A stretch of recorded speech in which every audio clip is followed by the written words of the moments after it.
for better or for worse, America's still my country. It's where I was. It's still home. It's still home. Maybe that's what I want to like leave with everybody out there is like so many people after the first video got on my timeline and was like, yeah, I'm making my exit strategy. I'm trying to leave America too, man, because this place is hell. I'm ready to go to paradise. Man, paradise is not a physical location. Paradise lives up here.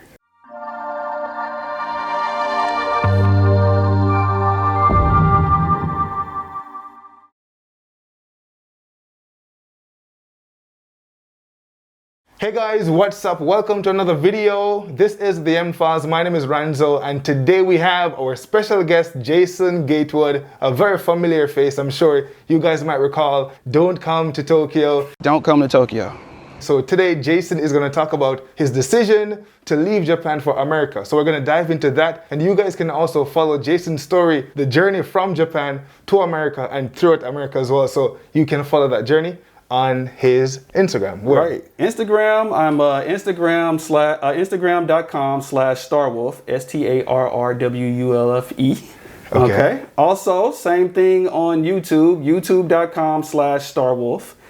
And if all else fails, Jason, JLGatewood.com. You can find me anywhere. Just Google me. Seriously, I'm everywhere. I'm all over the internet, man. So, okay, so the links will be in the description down below as well, so you can click on it and go check out Jason's stuff. So I'm super excited for this interview because like it's a different perspective. I really want to hear it. Jason has been in Japan for almost 2 decades, right? So please, Jason, tell us why the decision to move back to the States. That's the $1 million question, man. Everybody wants to know why I'm going back after all this time. And the reason actually is quite serious. Well, it's quite serious, but it's quite simple. My wife made me do it. That's the easy story. That's the easy story, but not really, right? Like, I always had it in my mind when I first got on the plane to come over here in 2001 and decided I want to make Japan part of my life, right? As I became more and more entrenched here, I started thinking like, okay, at some point I'm going to have to think of an exit, or I'm going to have to think of a transition, some sort of inflection point, because when you're living somewhere else, and I don't care if you're living in a different country or you move away from your hometown to like the next town over, you're always going to be meeting a lot of people who have done what you're doing, and then they're getting on the plane or the bus or in their car and they're leaving and going back. And so I've often wondered, like, what makes people go back? You know, how can you spend so much time in one place and build a community, finally get used to everything? And Japan is like one of these places where you can't just get off the plane with no plan, right? I said that in the last video. You have got to have a plan if you plan on being here for longer than a year or so, right? What makes you seemingly throw it away and then go back? In my case, I came to the conclusion like it was only going to be under 2 conditions that I do this. The first one being if it's a chance for me to elevate my status with my career. Okay, I kind of already did that in 2013. I was offered the chance to go to Taiwan and work for Next Media as a part of the Tomo News team, and then go to Singapore, go to Hong Kong, and do all that wonderful stuff. Again, check my YouTube. You'll see a lot of this stuff already, right? The second thing, though, I think is the most important: family, because in the end, that's all you have. You know, you only have your family, the people that have known you from the beginning of your life, the people that really care you and know the inner you. And then, of course, in my case, you know, I'm married and I have 3 children. So I have to constantly be thinking about their well-being, you know. So kind of around 2018, 2019, like maybe around the time that we made the first video, I was starting to kind of think about this. And then my wife, of course, she had always been saying like, you know, as the kids get older and, you know, they start becoming a little bit more independent, I want them to be able to go forth and see some things, because she was raised kind of like not biculturally so much as like in two geographically different places, right? Now, she's 100% Japanese, but her father moved the family to Thailand when she was in high school. And so she spent the last part of her teenage years and the beginning of her adult years in a totally different place, in a totally different culture, and then ultimately went to Los Angeles for school. And so like, she's always been kind of like of the sense that, you know, I want to be able to give my children that. I want them to experience the same thing I experienced, because it grows you as a person. Just like we as African Americans are constantly saying like, hey, you need to get out the country and see something. Japanese people need to do it too. Her father is a serious, like strict, profound teacher of this belief. It's like one of the reasons maybe that I resonated with my wife and her family is because from day one, it was like, you got to take these kids out of Japan. You know, when y'all gonna go bring them and see, and let them see something else, right? So there's that part of it. The other thing too, though, is like my family at home is getting older, right? So like my parents are both in their mid 70s, and they've never seen these guys. You know, they really haven't had a chance to be grandparents. And I don't know if like I've got my daughter somewhere over here. You might see some things move across the table. Sorry. They haven't had a chance to really be grandparents yet. And there's just certain things that you start missing, right? Like especially like with social media now. Right? True. Right? So like You're reminded constantly. You're right? Yes. I'm getting like all the Instagrams of like Christmases and Thanksgivings and stuff like that, and the kids having barbecues now and everything, you know, and I'm just like, okay, you know, I want them to have that experience. I want to be at a family gathering with my wife. Yeah. You know, I want to be able to do these sorts of things. So as you get older, your tastes or your thoughts transition. They become different, and you can't be afraid of that. Right? So in my case, I did Japan when I was in my mid 20s all the way up until now, and I've grown as a person. And now I'm starting to, you know, especially now that my kids are you know, older, it's like I want to give them this ability that I have to be able to adapt to all these different situations. Well, how did I do it? How did my wife do it? We came to the conclusion that it's because we moved a lot.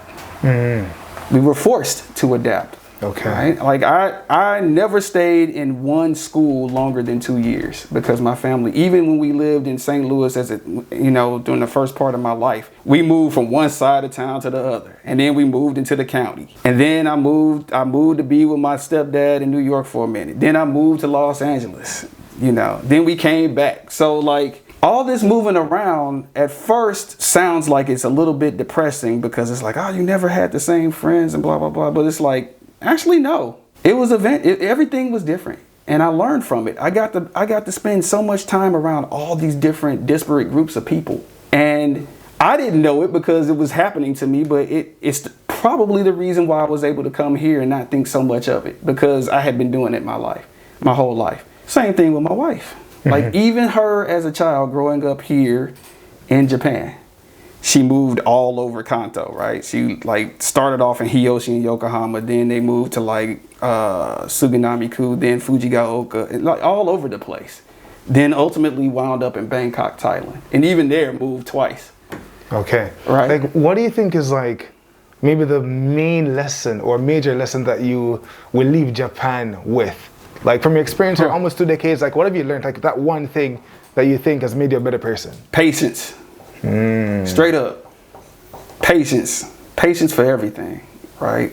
Patience leads to making good decisions. Patience leads to recognizing timing and when to do certain things and when not to do certain things. Patience helps you to read the tea leaves, you know, or read the room.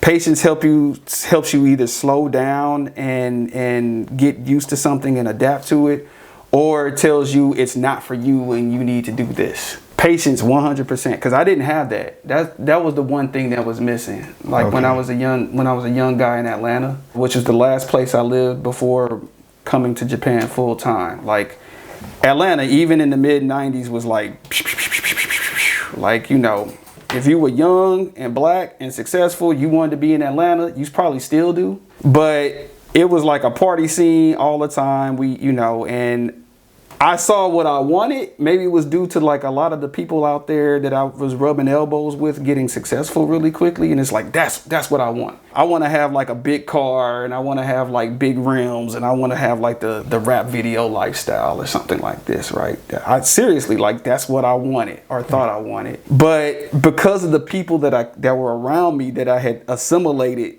you know, and collected throughout the years of all this like moving around, they were like, no, you don't. That's not for you. You don't want that. Okay. You think that's what you want because that's what's around you, but that's not what you want. You want the experience. And then when you have that experience, just like everything else, you're going to get tired of it and move on to the next. And they were right. Right? I'm that person that loves new experiences, and I don't like stagnation. And I didn't know it.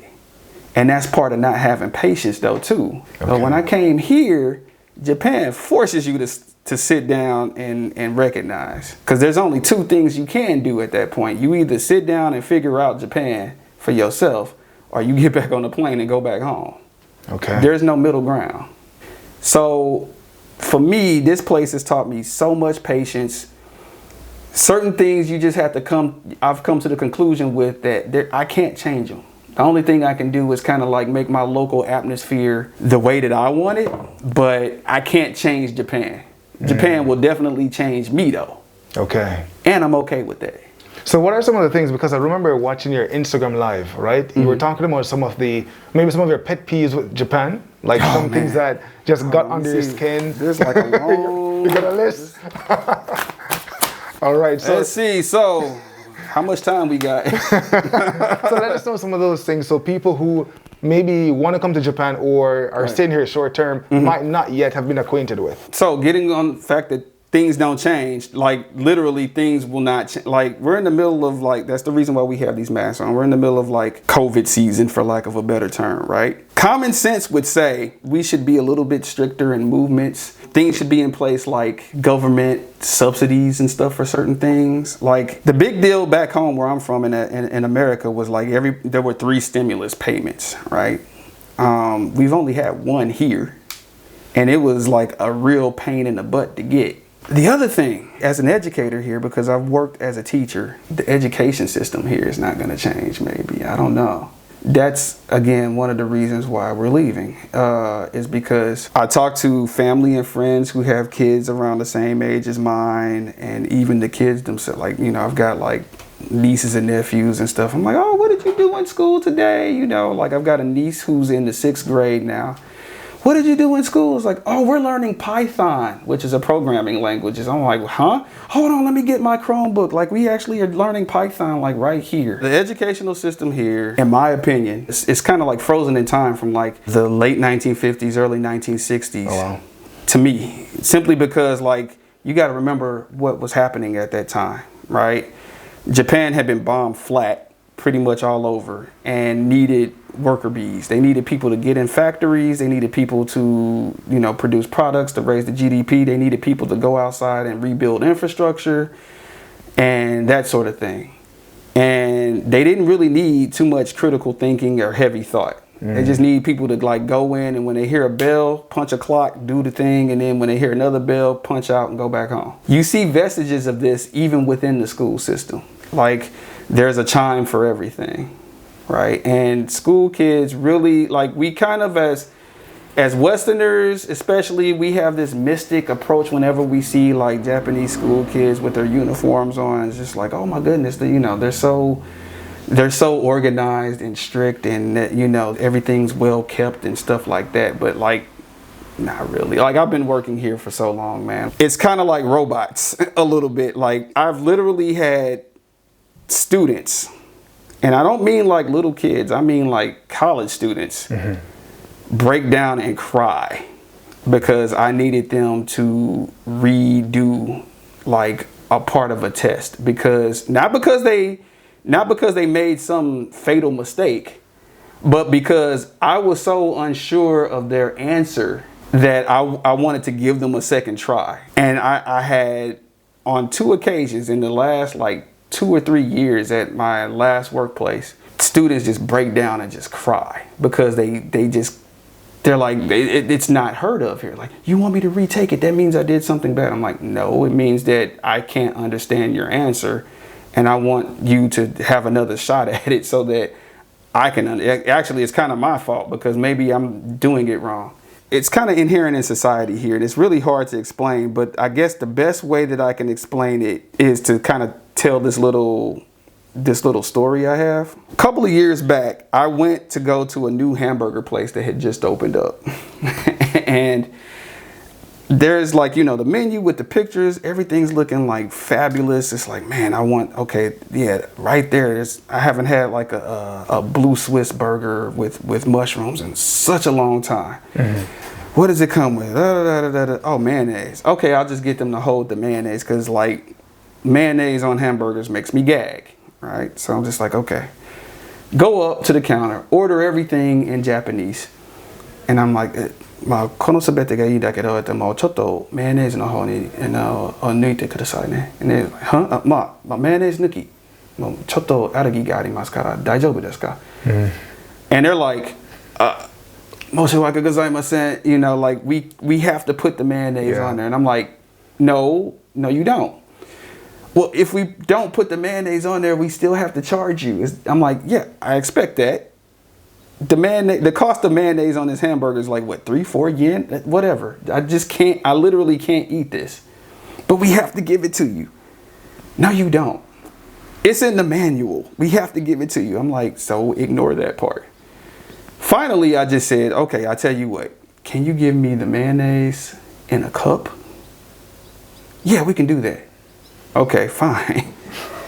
So they give me this hamburger, French fries, the works, and then I've got like a little cup of mayonnaise, and I was like, "Can you do something with this?" And I just walk off. And that right there, that little soliloquy kind of sums up Japan in a nutshell. Because you see these little leaks every time. Like right now, we're going through the whole like, you know, COVID phase where everyone is supposed to be able to get their shots, right? But the planning, the logistics doesn't happen correctly because they had a plan for how it was supposed to happen, and then a couple of things kind of didn't go according to plan logistically, and then basically now the whole entire country cannot get inoculated unless you're over the age of 65. And it's only because they can't, for some reason, improvise. Improvisation is not what Japan does. You go to other countries, like when I was in Taiwan now, it's a totally different story. Taiwan does nothing but improvisation. And that's their problem. They don't have like a hard and fast rule for almost everything, and it sometimes comes back to bite them in the butt. Right, so each one of these countries, like Asia's like I think I've said this before, Asia's like a bento. I said this on my channel a lot. Asia's a bento box. You got to pick which compartment you want to chill in, right? If you come to Japan, this is where you chilling. There's no improvisation. So when you walk into McDonald's and try to have it your way, it's not gonna happen. Simple and plain. Get used to it, understand, and then figure out a way to kind of like get around it. Okay. Have patience. So like, what would you miss the most? So when you go back, like, what are you not excited about, like, leaving or missing in Japan? I'm not gonna miss the steadfast shogunai. I call it the shogunaiism. Like shogunai in Japanese means like, I can't be helped, right? Like the worst words in Japanese that I hate hearing. Ma, Nihon na shogunai na. Ma, Nihon dakara na. Literally means like, what you gonna do? That's Japan, right? From Japanese people though. Japanese people just tell, like, if I go to the bank and it's some immutable thing that can't be done just because they have some weird policy, that's what I get. I'm just like, wow. Okay, so I'm not gonna miss that. I will miss the fact that generally, most people leave you alone. Most people will not get in your business, even when you need them to sometimes. In America, I do not like the fact that rando people will just climb into your business like it's a car. Like you stop at a traffic light and then just random people, like you got 6 people jumping in your back seat and that's your business. I'm gonna hate that the first time it happens because that's America. That's what happens. People will not stay out of other people's business. But here in Japan, nobody will get in your business unless you let them. And sometimes reluctantly. It's cool to be able to just walk down the street in the middle of the night, go to 7-Eleven, grab a beer, and come back. Like right out there. Go up this hill and down the other one and then come back. And nobody, like not even the police. The police saw me one time, like they were cruising the neighborhood. I'm walking and they sped up. I looked over in their direction. I was like, is that a police car? I didn't have my glasses on and it was night. And they don't believe in street lights out here. So I was like, is that the police? And they saw me and sped up and drove like as quickly away from me as possible. I was like, well, that's a first, right? You know, so I'm definitely gonna miss that. I'm gonna miss the random acts of friendliness that happens when you actually, because Japanese people on the individual basis are some of the nicest people in the world. About the smallest stuff, the most trivial stuff, right? I was pulling my umbrella out of my backpack and running to the bus stop at the same time because the train was a bit late and I only had like a minute to make my connection. And as I pulled my umbrella out, the cover to the umbrella like kind of dropped on the ground behind me and I didn't notice it. And this old man sprinted. He picked it up and sprinted behind me. And this dude had to be in his like 70s. And tapped me on the shoulder and in English he was like, here, you forgot. And I was like, oh, thank you, right? You know, so stuff like that I'm gonna miss because it's like, you know, back home in certain places people might not do that. You know, those like, oh, I hope he finds it, you know. Or even still, like even in my own family, like one time last year when I was back home in Atlanta, like these two girls in like a Honda Civic or something, like their car wouldn't start and they asked me if I had jumper cables.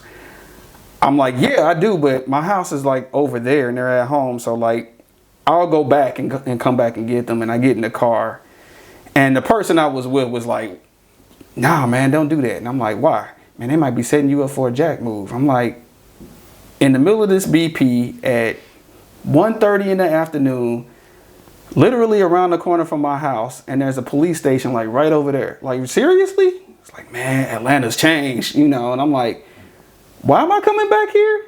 You know, that part is something that I'm afraid of going back home because maybe people have forgotten how to just be nice to each other.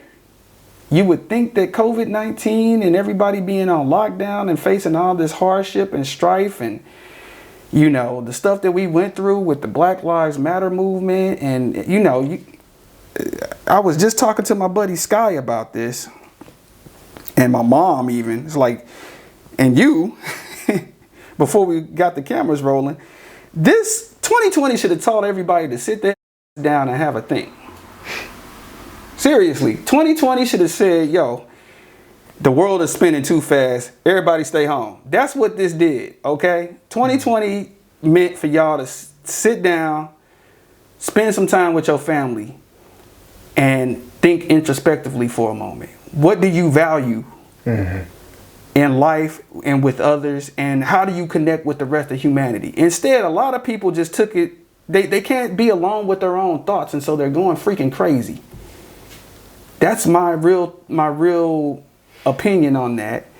And I'm a little bit afraid of leaving this environment where it's relatively safe and going back into the matrix in America and dealing with a whole bunch of people who are nosy as hell and very opinionated and don't think critically themselves. Like, we've been taught how to think critically, so like we have a different problem. We just choose to ignore it and won't leave other people alone in their space. So what are you looking forward to going back? Oh, looking forward to food. I'm looking forward to my family. Like, I'm looking forward to being able to have a barbecue with my family, with my blended family, my wife and my kids, and my mom and my brothers, out on the patio in the backyard, getting the itis from ribs and collard greens. That's what I'm really looking forward to more than anything else. I'm looking forward to being able to take, you know, my kids to a baseball game, to Six Flags, to Disneyland or Disney World. I'm looking forward to seeing my mom interact with all of them, and and seeing my dad like give my kids Christmas presents. Did you miss all that when you were here? Hell yes. Yeah. Oh man. Oh yes. Was it like a yearly thing, or just sometimes you're like, I miss home? Like, no. Every year. Okay. It doesn't get any easier, man. Like I haven't had a Christmas at home since 2007. It's been 13 years since I've had a proper Christmas. Okay. We do Christmas here, and of course we here as a foreign community, we're there for each other. But you know, as the theme song, the 227 said back in the day, there's no place like home, right? Unfortunately, the matriarch of the family, my grandmother, she passed away.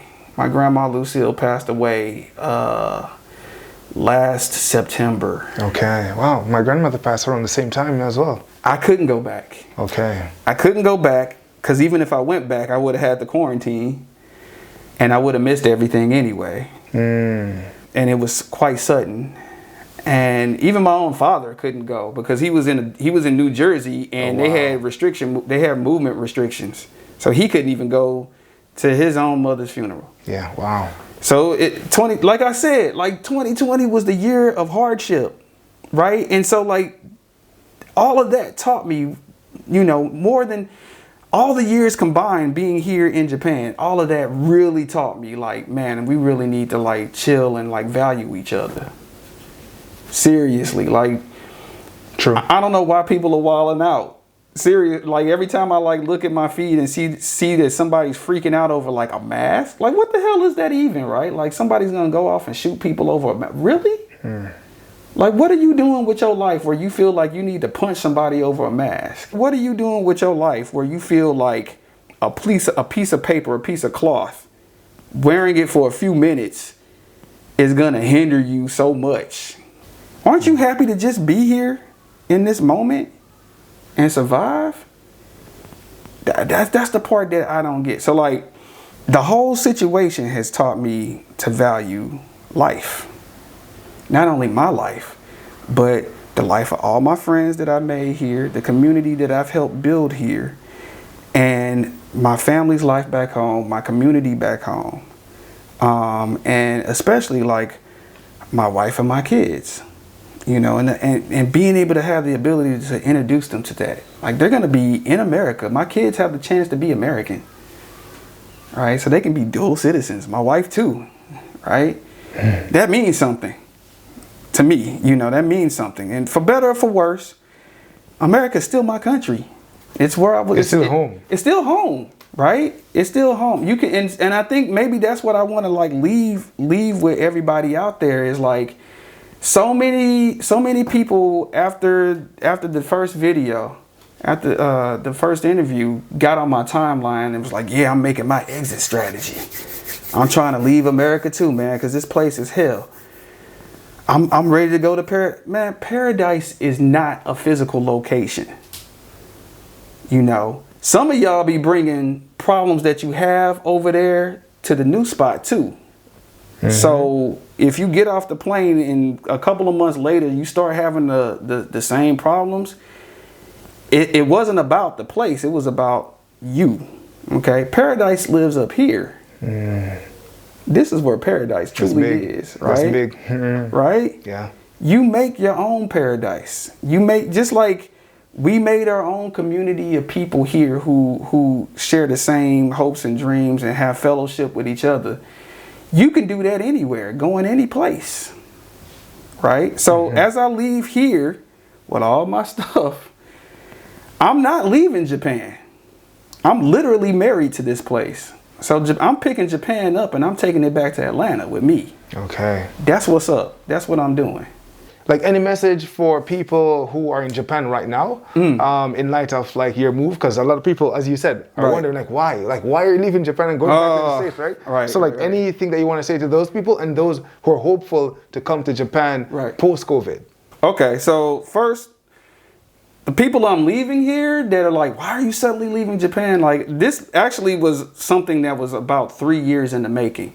To be honest with you, if it wasn't for coronavirus and my country's previous administration hamstringing the immigration process a little bit, we were planning on like leaving at the end of 2019. But you know, things got prolonged or whatever like that. And this is a long process, just like coming here was. And the timing was just right. You know, I want my kids to have a different environment for middle school and high school. I want my wife to be able to get back into the industry. She's a makeup artist. She's a studio special effects artist. Okay. And of course, Atlanta is the second Hollywood now, so she has a chance to do that, right? I am a multimedia journalist, and I want to get back into my field. And it's hard to do that here because Japan only sees me as a teacher. But that's only one facet of what my professional know-how is. So I'm anxious to kind of like go and get back in my field as well. And of course, spend time with my family. And this probably will not be the last stop. I'll probably be back here again, you know, at some point, because half my family lives in Japan. For those people that are wanting to come post-COVID, come, please come to Japan. You must come here and experience and live all your wild dreams. If your dream is to like, you know, walk from Shibuya to Kabukicho and Shinjuku wearing like, you know, Hatsune Miku blue hair because you're into anime and you're a bit weeaboo-ish, do it. You know, that's why I came. I came because I'm into music and anime, right? And I have no shame in saying that, right?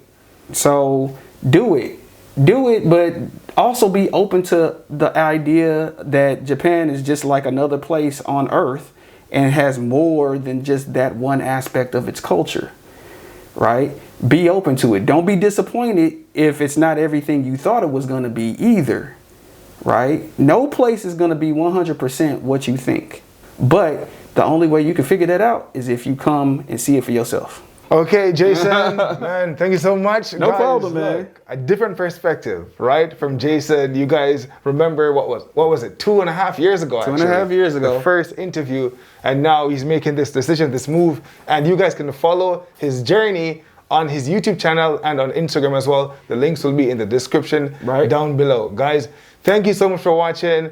Until next time, if you like the video, please like it. Remember to subscribe to this channel. Bye for now.